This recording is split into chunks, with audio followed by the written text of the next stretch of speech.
for anyone out there that's survived any type of isolation or abuse or anything, and you just don't even know if you're ever going to make it out alive, but just having that glimmer of hope going, you know what?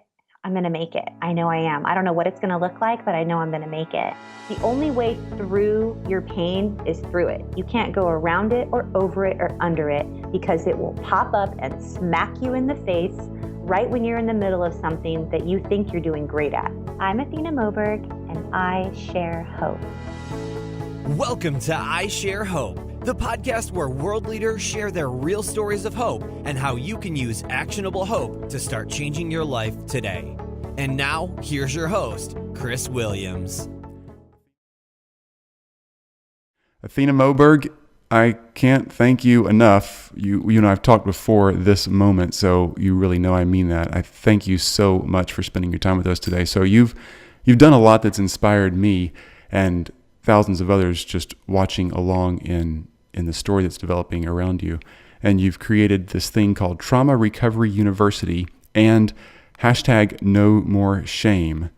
And anybody listening, if you want to do it live, just searching for those two things is really insightful. So you have an incredible story of abuse and recovery, and now not just surviving, but thriving in life and helping so many other people. So we'll get to that in a minute, because you've got some great steps and really good action points for anybody who's either dealt with trauma in their background, particularly sexual abuse trauma, or if you know somebody who's dealt with that or is dealing with it, some great things to hear coming up that would be worth your while and would really point someone's heart or your own heart in the right direction. First of all, Athena, what in the world are you doing today? I understand you live in Hawaii. Is that right? Yes, I live in Hawaii. Thank you so much, Chris, for having me on. This is such an honor.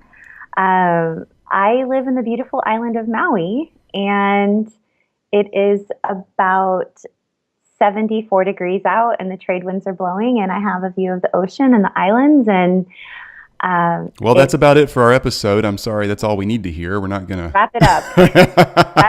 Yeah, you're not sharing hope unless we can come visit you. You know. Well, this definitely was not always my life, and I think that is why I am so excited about this interview in particular. So yeah, boy. I'm glad you're here, and I wish I was there doing the interview live. That sounds really awesome. Always an opportunity there. I know it. Okay, so let's do this then. We ask these same 5 questions, Athena. You know how this works, but we go through 1,000 interviews around the world and ask people from all walks of life, from all backgrounds, in all professions, everything you can imagine, the same 5 questions about hope. So question 1 is, what is your definition or your favorite quote about hope? Okay. I'm a little bit torn down the middle on my favorite quote about hope, but I would say my definition of hope is knowing that there is something better out there, even if I don't know what it is yet.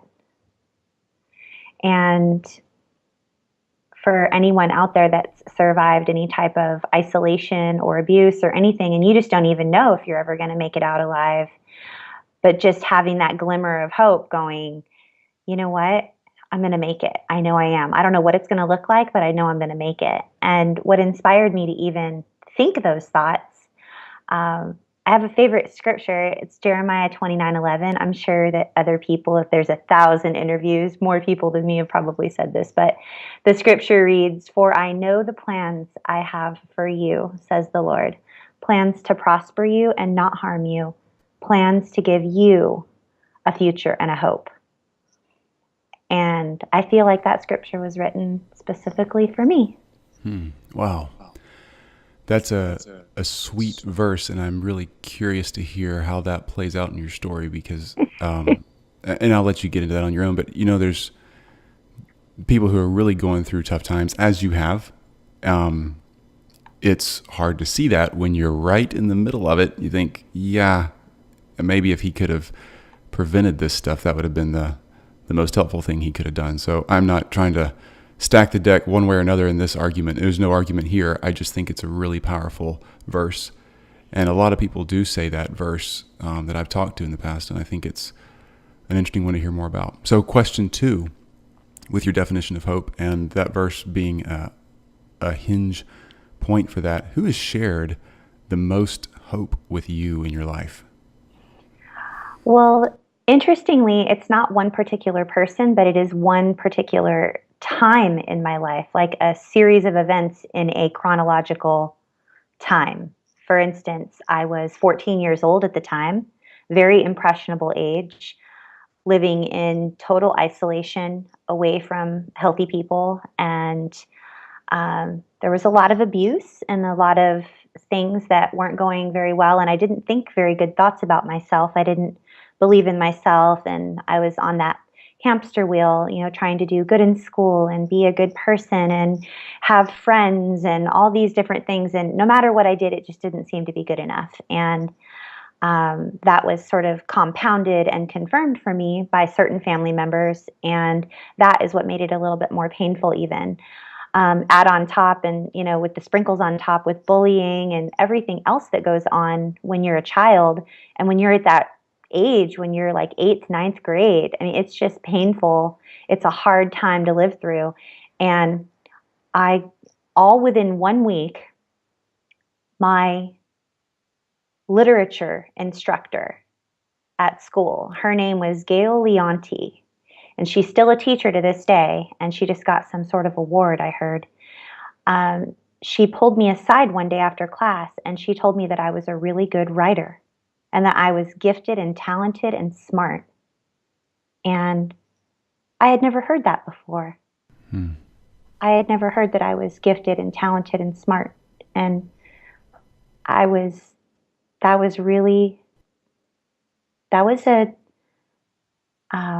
a pivotal moment, an integral part of my story, I think. And it's incredible that I still remember it as though it were yesterday. I mean, I remember the color of my book. I remember what paper she was talking about. And, I'm sure that perhaps she said that to many people, but to me, it really stuck and it mattered. And then 2 days later, I got an opportunity to go to church with one of my friend's parents. And we walked into church. I'd never been to a church before that was like a church where people like clap and like a non-denominational type church. I was raised in a Catholic church where everything was really quiet and silent. And so we walked into this church, and it was in California. And I remember everybody was clapping and singing and they were nice. And I was just like, whoa, these are my peeps. Like, this is incredible. This is fun. I want to come here more.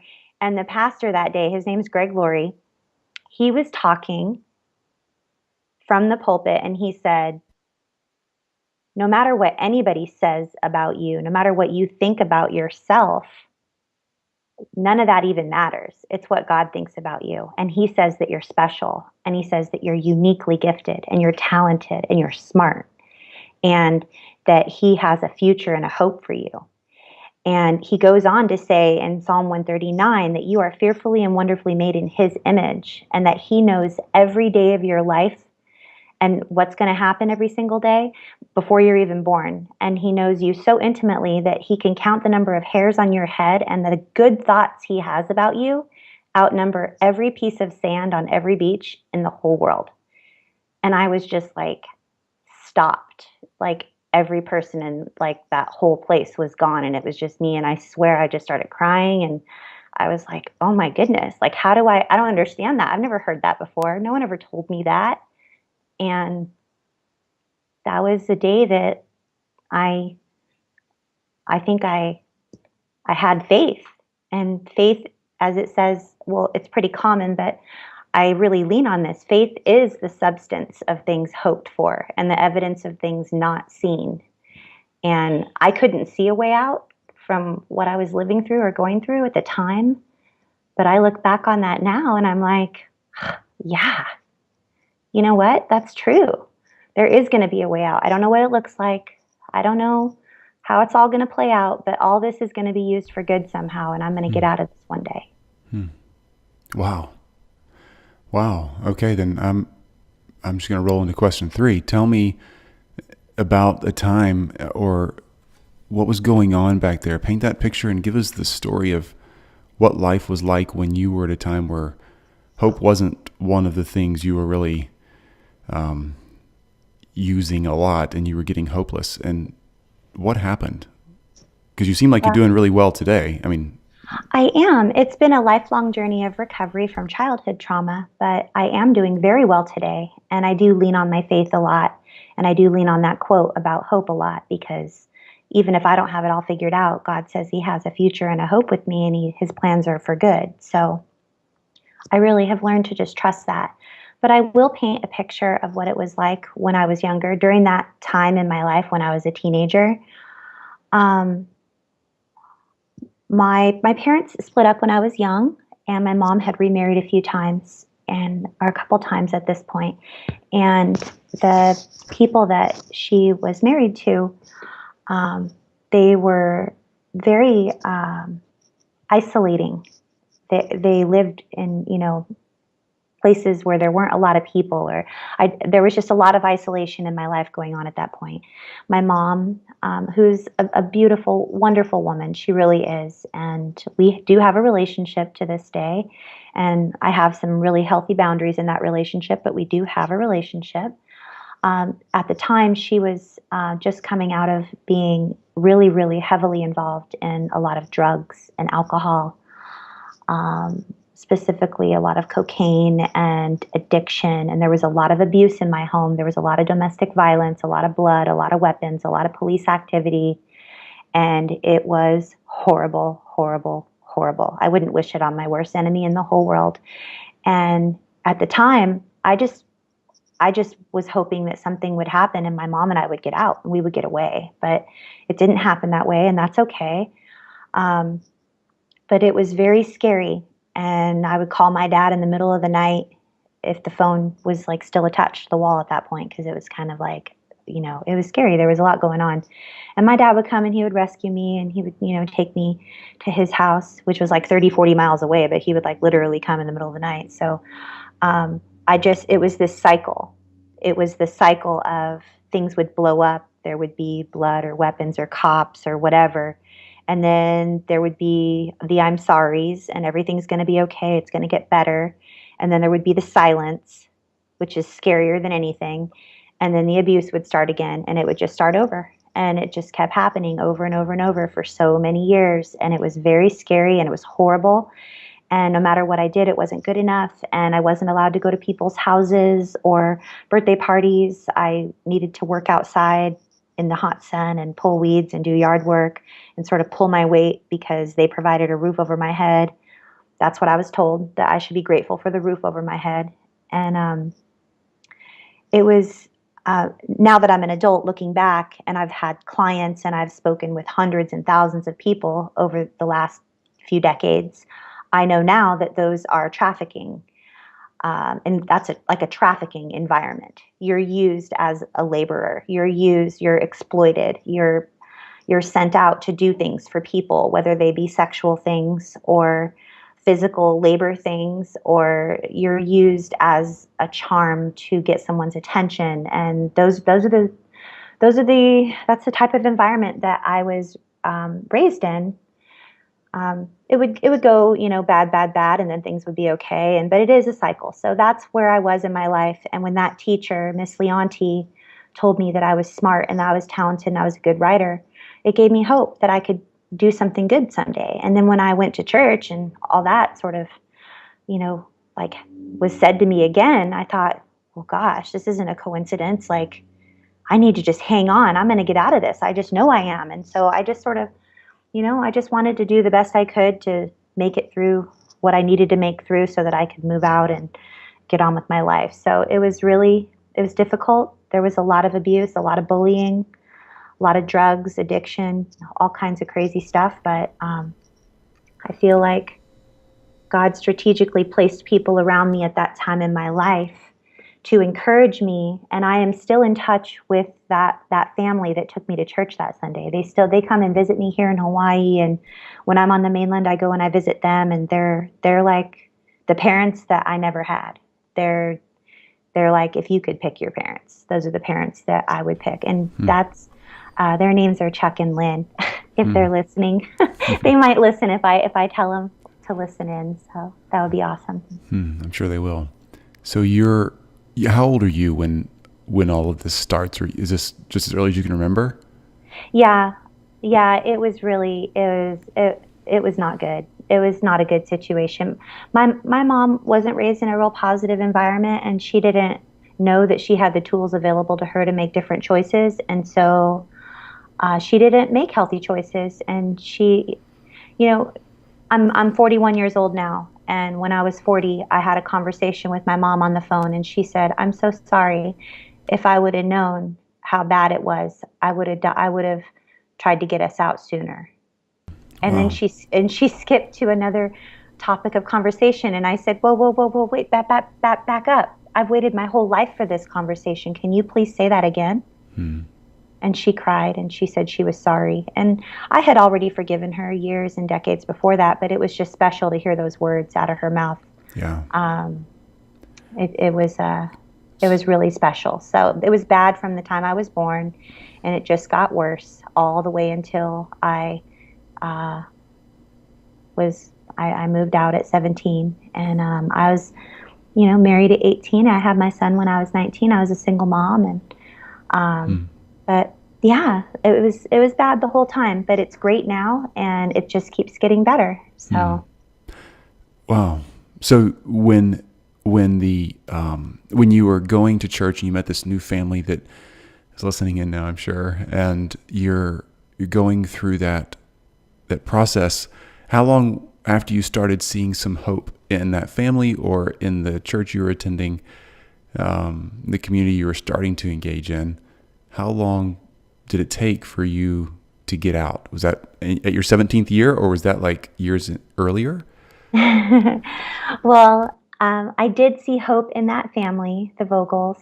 I saw hope in their family because they they made things that I only saw on TV.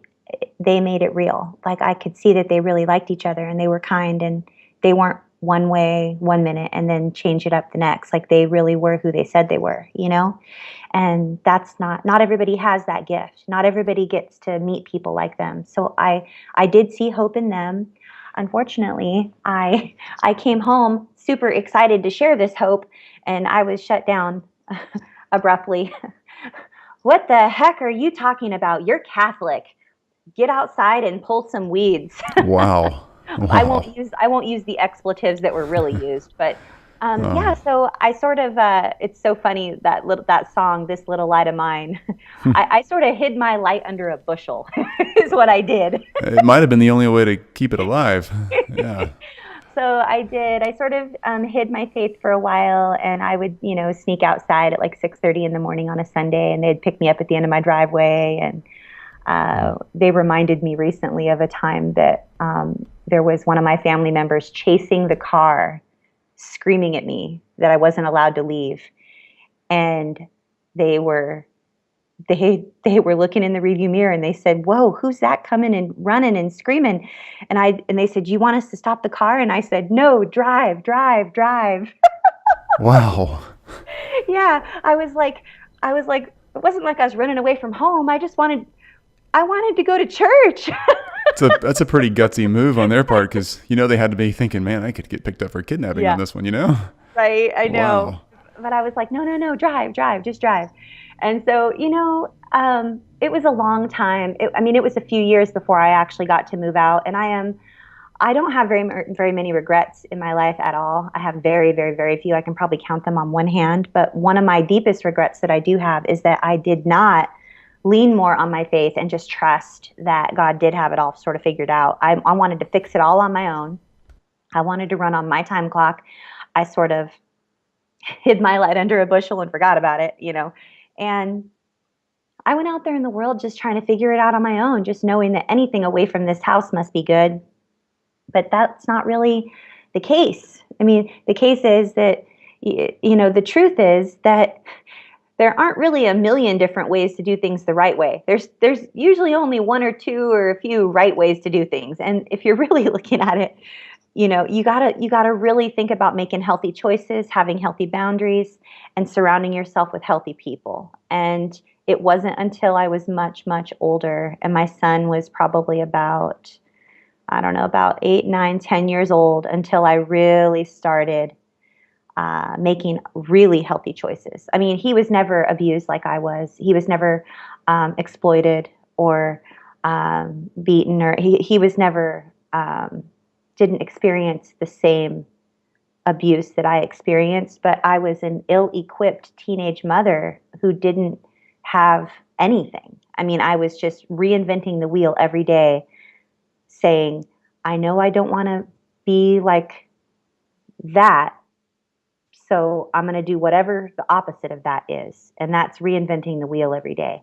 And that was very, very, very, very hard and emotionally exhausting. And I didn't always do. And it's like, if you know now, if you knew then what you know now, hindsight's always 2020. But I did the best I could, and all the things that I didn't do right, I owned it. I took responsibility for it, and I apologized to my son for it later.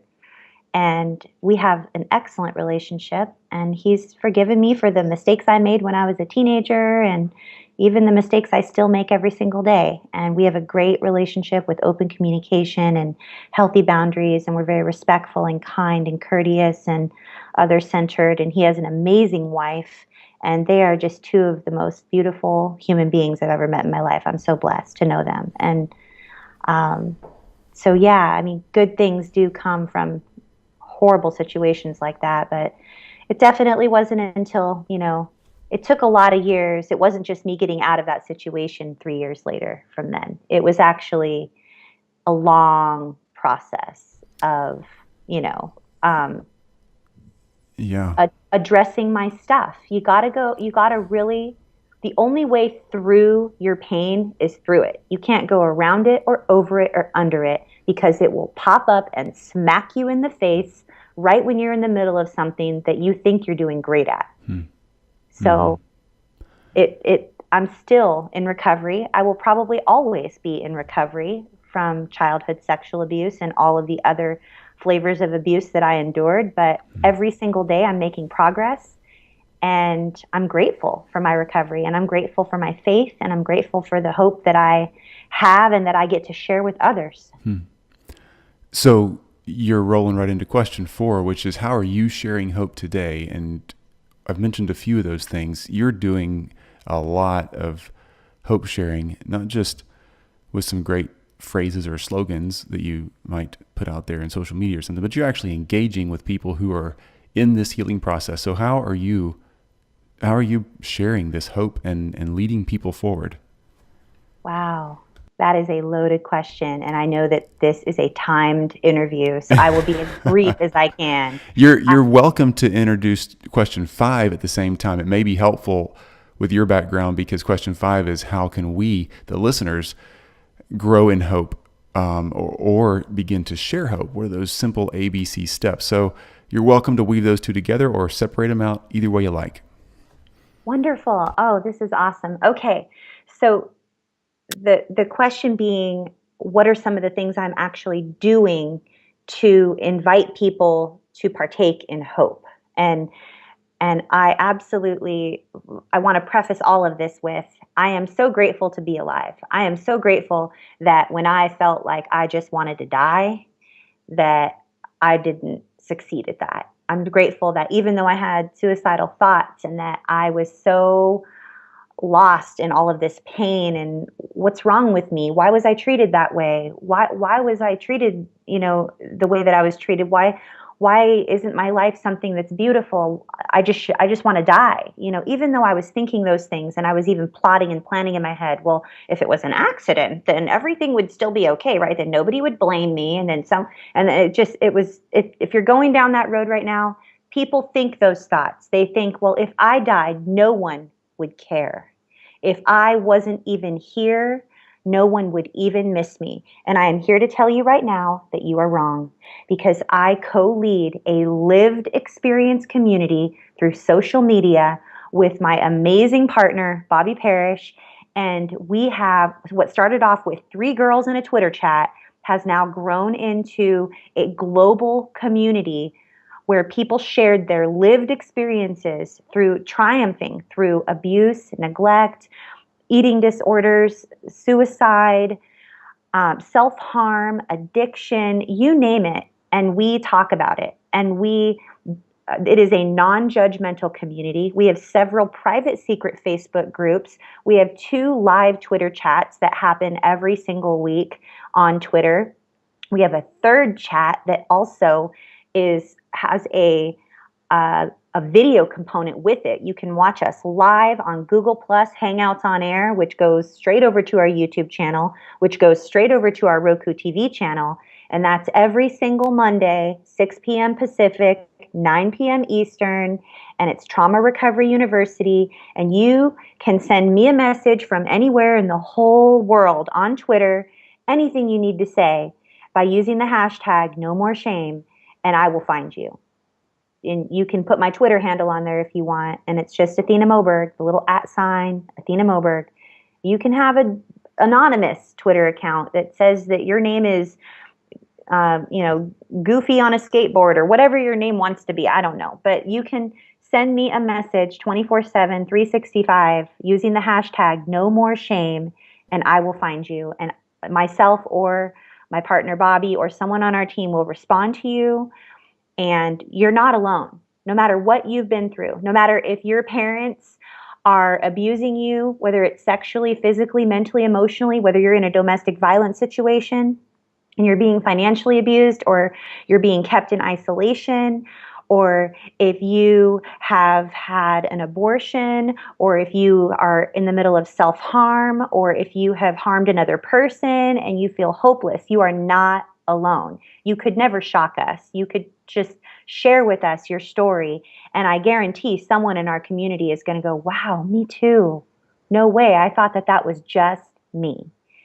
And so again, you can find me online anywhere, athenamoberg.com. On Twitter, I'm Athena Moberg. On Facebook, I'm Athena Moberg. Trauma Recovery University. And we also have No More Shame Project, which is a platform that we provide a platform for other abuse survivors that want to share their real life stories. And we publish a book every November, which is No More Shame November. So Awesome. That's what I'm doing.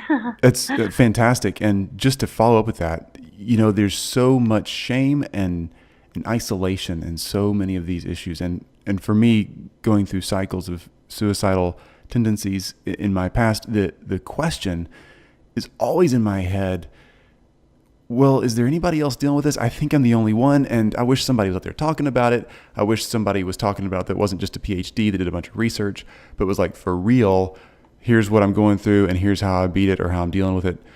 And that's really, really helpful, because you think there's nobody else out there being that honest, and you're really scared to tell anybody because you wonder, will I lose my job? Will my friends hate me? Will people think I'm a weirdo? Will somebody commit me to some place to get treatment for a month, and I don't want to do that right now, or whatever it is. No. And there's a lot of that. There's fear. There's a lot of fear, because even I just talked about this on one of our live broadcasts, Chris. I was lured in by a very well-meaning counselor in middle school who could tell that I was exhibiting behaviors of an abused child. They told me it was safe to tell them, and that nothing bad would happen, and that they would protect me, and they lied. They lied. My parents showed up in the driveway of the school, and I got the crap beat out of me, and it got worse and worse and worse and worse and worse. So what you're talking about is real. And no, I don't have a PhD, but my partner has a master's degree. She carries all of the pedigree and the diplomas and all the other kind of stuff. But I'm certified as a grief coach, a trauma recovery coach. I've done business coaching, life coaching, you name it. I've done all of that. I'm certified through NAMI. I'm a speaker. I just am real to the core, and I just share my story, and I share the hope that I have, and if it's enough, then great, and if it's not and they need a PhD, then they can go find that too. But we're just real people sharing a real story, and we just want to help people, and we want to connect them with other people just like them that need help too, and that need encouragement. So if that interests you, then I am so excited that you are listening today, because it's not a coincidence. This message was meant for you. If you are hearing this and this is resonating with you, I am positive that you are the reason that I'm on this interview, if that's you and you feel in despair or that you're hopeless. So reach out. Awesome. Awesome. You can Google Athena Moberg. It's AthenaMoberg, Moberg. Or you can go to isharehope.com, and we have all the links, Twitter, Facebook, websites, etc. Everything she's doing is right there underneath her picture. So please, if this is kind of ringing a bell for you, just take the next step, which is just as simple as going and finding out more about what Athena's doing. That's all you got to do. You don't have to commit to any long program or anything like that. Just go and 12 steps, and we're not a multi-level marketing scheme, and you don't have to come to my thing and buy my Tupperware, nothing. You can just say hi, and I'll say hi back. And if that's enough for you, just to know that I'm here, then that's cool too. Awesome. So, don't worry. Okay, so the ABCs, what are the simple steps that I can take as someone who's recovering from hopelessness, or even someone who has friends who are recovering or still in that hard spot? What can I do to share hope, or what can I do to grow in hope? Either way you want to go there. The simple steps. I'll just go ABC then. A, you're going to ask. You're going to reach out and you're going to ask me, Athena, what should I do? This is my story. What should I do? And then B, you're going to be brave, because you are brave. It was brave for you to even do A. It's like takes a lot of courage to be brave enough to even ask for help and say that you're going through something. So just continue to be brave. Know that you're brave. And then C, I don't know what C is, but just contact me. There you go. All three steps are just to contact me. I love it. I guess deep down, you guys, I just want you to know that you're not alone. And regardless of what you decide to do right now, if you decide to call somebody or whatever, you don't have to go to a local doctor's office and pour your guts out to someone who sees 15 patients a day. I provide Skype help. I provide FaceTime support. I have client agreements that are confidential. You can literally sit at your phone or your computer and meet with a helping professional like myself, and we work on a sliding scale so that no one ever gets turned away for lack of finances. So don't be afraid to reach out and ask. You won't ever run into me at the grocery store or at the restaurant with your family because I'm virtual. So I am here to help you, and it's not a coincidence that you're hearing this today. So just reach out. Perfect. Ask for help. Ask Athena or even another friend or family member if you can trust them, but it really is important that you ask someone who has some skill and some talent and background in this. It really does help, because Athena's seen so many people struggle with things that it's really great when she can just give that professional direction. Doesn't mean you have to pay a penny. It means you just need to reach out to her on Twitter, Facebook, or somewhere where you can start a conversation. Take that brave step. Be brave. Great one for B.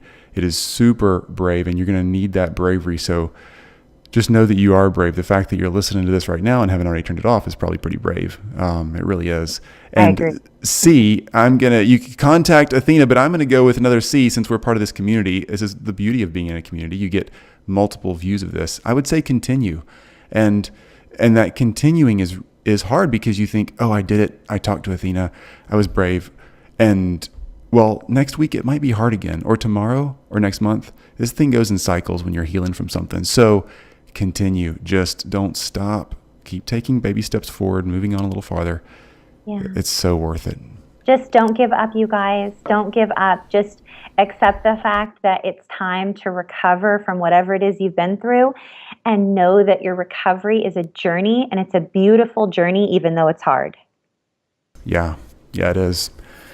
Okay, so again, Athena Moberg, Google it or look her up on Twitter, Facebook, a lot of other social media platforms, her website, and many others. Again, I will have those on the show notes page so you can find those. But a direct shot at her is going to be Trauma Recovery University or hashtag no more shame. So literally hashtag no more shame, no spaces, just spell it out, Google that, and you'll find all the social media feeds that deal with that go straight back to Athena. Okay, Athena, let's take a quick pause for a second and get some quotes in here. By the way, thanks for sharing your story so much already. I'm not going to say it too much because I want to say that in the closing, but you're doing a killer job. Thank you. It Okay. says that you have a whole bunch of questions based on things that I mentioned or something that are funny because it's serious or something. Is that, or no? Yeah, so Or, we're getting there. Don't worry. mm, Don't worry. My brain really is awesome. more 3-year-old than adult, so just hang on. Okay. All right. The I Share Hope quote. So I need you to say, I'm Athena Moberg and I share hope. Or I'm Athena Moberg and XYZ, like about yourself or a survivor or what you're doing now, whatever you want to say about yourself, and I share hope. Your name and I share hope. I don't care what you put in the middle that describes you. Some people put something there. Some people just say their name and I share hope. I'll be quiet. Oh, You can give can a I let them know my book that's coming out? Like, I'm Athena Moberg, the author of Aloha for the Soul, and I Share Hope. Absolutely. Yes. And will that book be out My in August?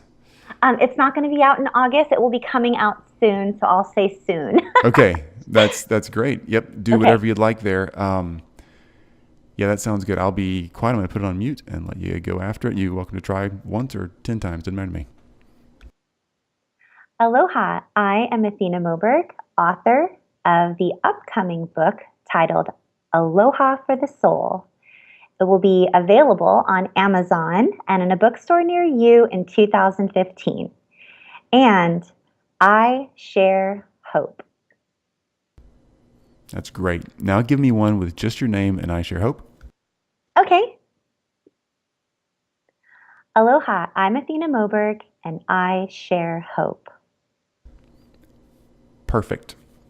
You know what I think I'm going to do is let's do the book thing in the Q&A Okay, cool. because that's a better time. I find that we get people clicking out of the audio at the very end when they hear something intriguing. So that's a great question for me to ask you and a great place for you to hit the book. That way it doesn't distract from, once they hear your story, they're going to be hooked on your book. So Yay. the quote you Okay. just gave is going to be at the beginning of the episode, and I want to make sure they hear your story before it'll be a better shot.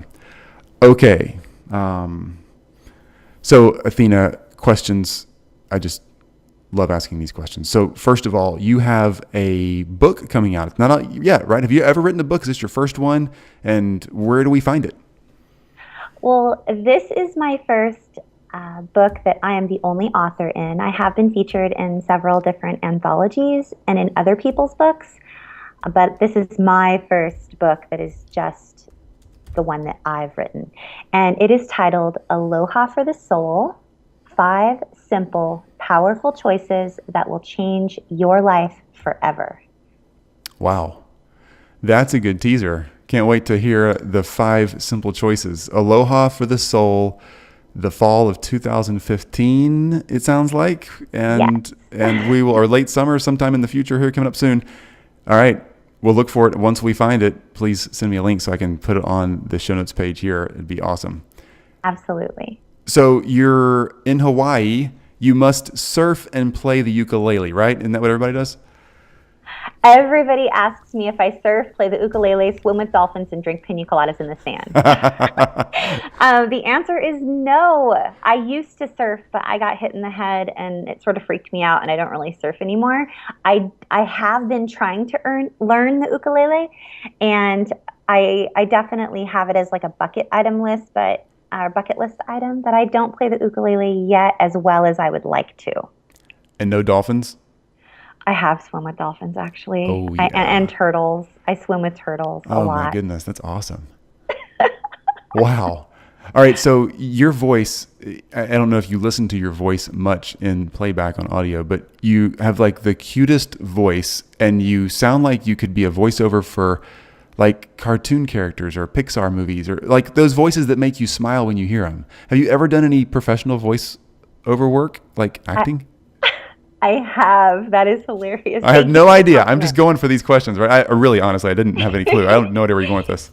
Thank you for the compliment. Yes, I do some voiceover work, and I have a podcast, and I have an audio version of a book that is in post-production right now, and I'm not allowed to promote it yet because it's in post-production. So, but I do. I'm a professionally trained voice talent. I did sing a lot when I was younger, and I don't sing very much now that I'm older, except for when I'm singing worship songs at church or in my car. I'm a car dancer. I definitely dance a lot in the car. and I sing in the car a lot, but I do voiceover stuff, and I love doing anything voice related. The very first impression I ever did in my entire life was a Bart Simpson impression that my son made me do, and I'm waiting. I can't because it's got like curse words in it, and that's like my son was like, "Mom, just say it." And so, but yeah, no, I do some voice stuff. I do some impressions, but my son does too. He's hilarious. So, but That's cool. yeah. All right. I'll send you some sound bites. I would love that. It'd be so fun. Okay, so do you have? I mean, can you rattle one off right now? Anything? You got anything just sitting around there? Oh, I can't. Not like that. I'm embarrassing you. For all you other car dancers out there, the rest of us look at you and we think, that's hilarious. But really, the people who are not the car dancers like me, because dancing is just not my skill set to begin with, the car dancers make me happy. Like, I always want to be like, oh, look at them. And I think, and I'm like, oh man, I'm smiling and feel so great now because they're just having a great time. I wish I was a car dancer. Favorite song. So you're rocking along in the car, you're dancing like crazy, and what's in your ears? What are you playing right then? Anything on 95.5 The Fish, which is a Christian radio station here. I love worship songs. Like I love Carrie Underwood, and I love Third Day. I love Jeremy Camp. I love Mercy Me. I love Francesca Battistelli.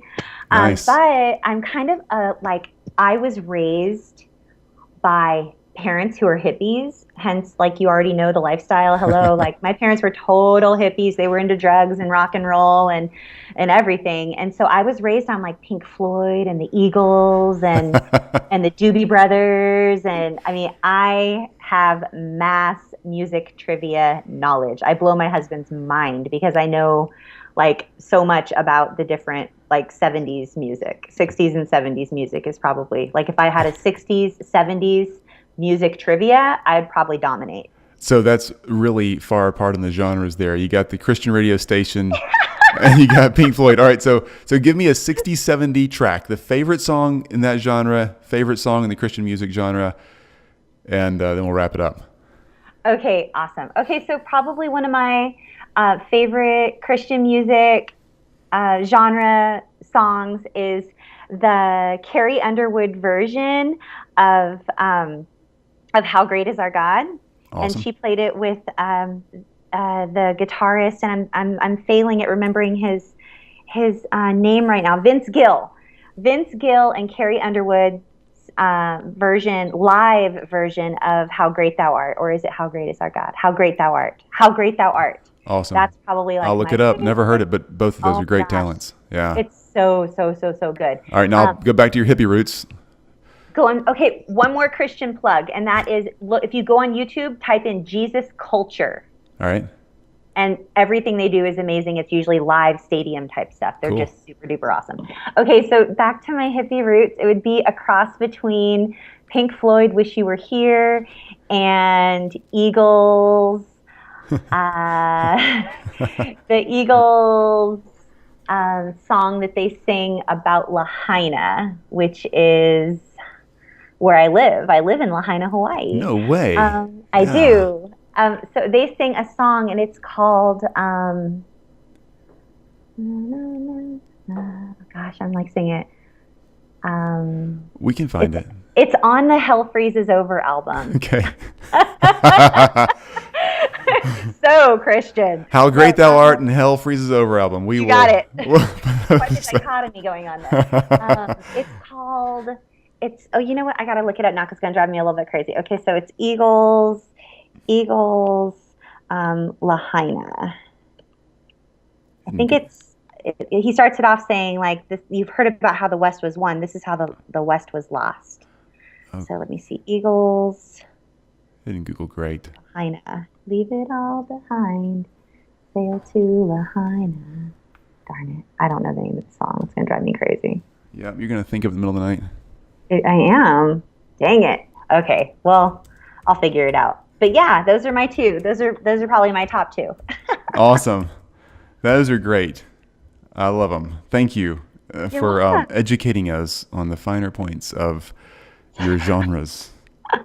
I also just sent you a copy of the cover of my book, and Yeah, it will awesome. be in your email box. The Aloha for the Soul book. I just sent you a copy of the digital copy of the book, like the cover.